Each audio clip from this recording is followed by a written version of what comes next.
The scream tore through the stillness of the Memphis evening like a wound ripping open. Isla Sabin's knees buckled on the cracked sidewalk beneath the Haraham Bridge, her designer maternity dress soaking through as warm liquid pooled around her Italian leather flats. The sun was setting over the Mississippi River, painting the sky in shades of amber and blood, and she was alone, completely, devastatingly alone. "No, no, no!" Her voice cracked, hands trembling as they pressed against her swollen belly. The contractions came like earthquakes, each one stealing her breath, her vision blurring with tears and sweat that dripped from her jawline onto the concrete. She'd only wanted to walk, just a simple evening walk along the riverfront to ease the pressure in her hips, to prepare her body for labor that wasn't supposed to come for another 2 weeks. Douglas had been in back-to-back meetings at his commodity trading firm downtown. She hadn't wanted to bother him. Now she was dying. She was certain of it. Hey everyone, excited to share today's story. Subscribe, comment, and catch tomorrow's. Isla had never known poverty, never known what it meant to be invisible. Born to a prominent Nashville family, she'd married Douglas Sabin 3 years ago in a ceremony that made the society pages of the Commercial Appeal. Douglas, 15 years her senior, had built an empire trading agricultural commodities, turning Memphis into his personal kingdom. Soybeans, cotton, futures. His wealth came from the earth itself, from understanding markets that fed nations. She'd given him everything, her youth, her independence, her body now stretched and aching with his child. But Douglas gave meetings. Douglas gave business dinners. Douglas gave her a mansion on Walnut Grove with staff who called her Mrs. Sabin and never quite met her eyes. The baby, their son according to the ultrasound, was supposed to change everything, supposed to soften the hard lines around Douglas's mouth, bring warmth back into their marble-cold home. Another contraction seized her, and Isla's scream echoed off the bridge's rusted steel beams. She collapsed forward, palms scraping against broken glass embedded in the sidewalk. That's when she saw the shoes. They were shoes held together with duct tape and prayers, cracked leather exposing bare, calloused feet beneath frayed denim cuffs. Isla's vision swam as she looked up past legs thin as winter branches, past a flannel shirt 3 sizes too large, to a face that stopped her heart. Franklin Smith hadn't shaved in weeks. His beard was matted, streaked with gray, despite looking no older than 40. But his eyes, God, his eyes were the clearest blue she'd ever seen, shining with something she couldn't name. Fear, recognition, purpose. "Ma'am?" His voice was gravel and smoke. "Ma'am, your baby's coming." "I know," she sobbed, gripping her belly as another wave of agony rolled through. "I can't. There's no one. My phone." Franklin knelt beside her, and she smelled him then. Unwashed skin, river water, desperation. He lived under this bridge. She'd passed his cardboard shelter a dozen times, never looking, never seeing. Now he was the only person in the world. "I can help you," Franklin whispered, and his hands were shaking. If someone walked past this moment, if they saw a homeless man kneeling beside a woman in labor, would they stop? Would you? Franklin had delivered exactly 1 baby in his life, his daughter's 13 years ago in a trailer park outside Little Rock. Before the accident, before the pills that made the pain stop and the world disappear, before his wife Marlo took her daughter and vanished into a life he could no longer poison. "I need you to breathe with me," he told Isla, pressing his palm, so dirty, God forgive him, against her trembling shoulder. "In through your nose, out through your mouth. Can you do that?" Isla nodded, gasping, her perfectly manicured nails digging crescents into his forearm. The bridge was empty. Memphis rush hour had ended, and this stretch of riverfront, industrial, forgotten, saw little foot traffic after dark. No cars passed on the access road above, no joggers, no witnesses. Just a woman whose water had broken on broken concrete, and a man who hadn't mattered to anyone in 7 years. "What's your name?" Franklin asked, trying to keep her focused, trying to remember what the midwife had said when Marlo— "Isla," she gasped. "Isla Sabin." Franklin's hands froze. He knew that name. Everyone in Memphis knew Douglas Sabin, the man who'd foreclosed on Franklin's farm in Arkansas, the man whose commodity fund had bought their land for pennies during the 2008 crash, turning 3 generations of Smith family soil into corporate-owned soybean fields that stretched to the horizon. Franklin's father had put a shotgun in his mouth 6 months after they lost everything. And now Douglas Sabin's wife was screaming beneath a bridge, her body splitting open, her baby crowning, while Franklin Smith, the son of the man Sabin had destroyed, held her hand and told her to push.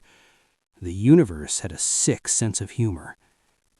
"I can see the head," Franklin choked out, positioning himself as Isla bore down, her back against the concrete pillar, legs spread in the most vulnerable moment a human could endure. "You're doing it, Isla. You're so strong. Push again." Her scream pierced the twilight, and Franklin felt tears streaming down his face, cutting through the grime, because this was holy. This was bigger than revenge, bigger than poverty, bigger than rage. The baby wasn't breathing. Franklin caught the tiny, slippery body in his filthy hands, a boy, perfect and purple and utterly silent, and for 3 seconds that lasted 3 lifetimes, the world stopped turning.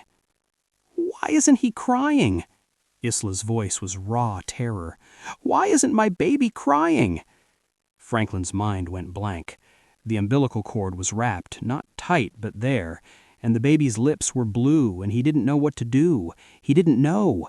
He was just a homeless drunk who'd let his own family slip away, who let his father die, who destroyed everything he touched. "Please," Isla sobbed, reaching for her son with hands that shook like leaves. "Please, God, please." Franklin tilted the baby's head back the way he'd seen in a YouTube video once, watched on a library computer between naps, cleared the tiny mouth with his pinky, rubbed the small chest in circles. "Come on, little man, your mama needs you. Come on." The baby gasped, then screamed.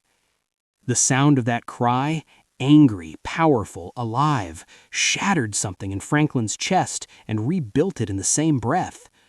Isla was laughing and crying simultaneously, arms outstretched as Franklin placed the baby against her chest, the umbilical cord still connecting them. The infant rooted immediately, tiny fists curling, seeking warmth and safety in the heartbeat he'd known for 9 months. "You did it," Franklin breathed, pulling off his flannel shirt, the only clean thing he owned, and draping it over them both. "You did it, Isla."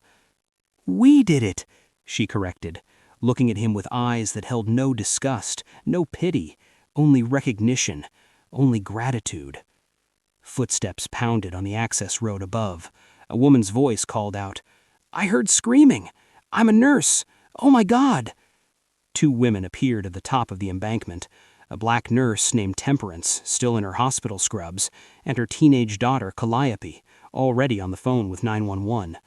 Help was coming, but Franklin couldn't move, couldn't stop staring at the baby, at the miracle.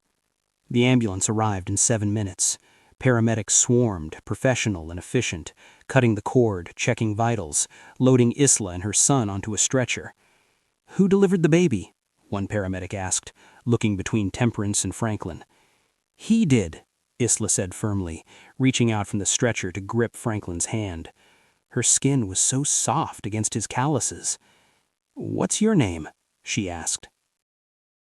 Franklin Smith. Franklin Smith, she repeated like a prayer. "I won't forget you.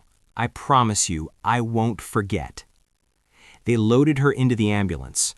Temperance gave Franklin her number, pressed $20 into his palm. Calliope filmed the whole thing on her phone, tears streaming down her young face. Then they were gone, sirens fading into the Memphis night. Franklin stood alone beneath the bridge and wept. 3 days later, 2 men in suits found Franklin under the Harahan Bridge. Douglas Sabin had spent 72 hours trying to find the man who'd saved his wife and son. Security footage from a nearby warehouse captured everything. Temperance had given interviews. Calliope's video had gone viral. Homeless hero delivers baby under bridge. Franklin expected anger when he met Douglas, expected the man to remember the Smith family farm, the foreclosure, the debt. Instead, Douglas wept. "I can't give you back what you lost," he said in his downtown office, where Franklin sat in new clothes, freshly showered at Douglas's private gym. "I can give you a future, a job, housing, rehab if you want it." 10 years later, Franklin stood at that same spot under the Hare-Hand Bridge. Beside him, Douglas, Isla, and a 10-year-old boy named Carter. "This is where you were born," Douglas told his son, his hand on Franklin's shoulder, his friend, his employee, Carter's godfather. "And where I was reborn," Franklin added softly, looking at the family he'd helped create. Some miracles happen in the most broken places. And if this story made you pause, made you wonder about the invisible people you pass every day, maybe you already know what happens next. Maybe you're already deciding whether to remember or to forget. Thank you so much for watching all the way to the end. I hope you enjoyed the story. There are plenty more amazing stories coming your way, so don't stop here. Just click on the video showing on your screen and keep watching. I'll see you there.